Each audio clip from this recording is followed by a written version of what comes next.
রাজনৈতিক ব্যক্তিত্ব দিলীপ ঘোষকে সকলে দেখেছে। এবার অন্য রূপে ধরা দিলেন পঞ্চায়েত মন্ত্রী দিলীপ ঘোষ।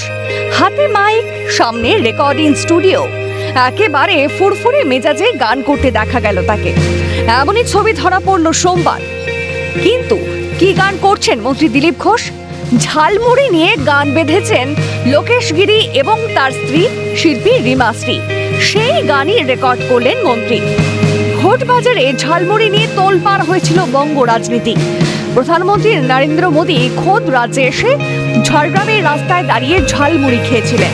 তারপর থেকেই রাজনীতির ট্রেন্ড হয়ে ওঠে বাঙালির এই জনপ্রিয় মুখরোচক খাবার।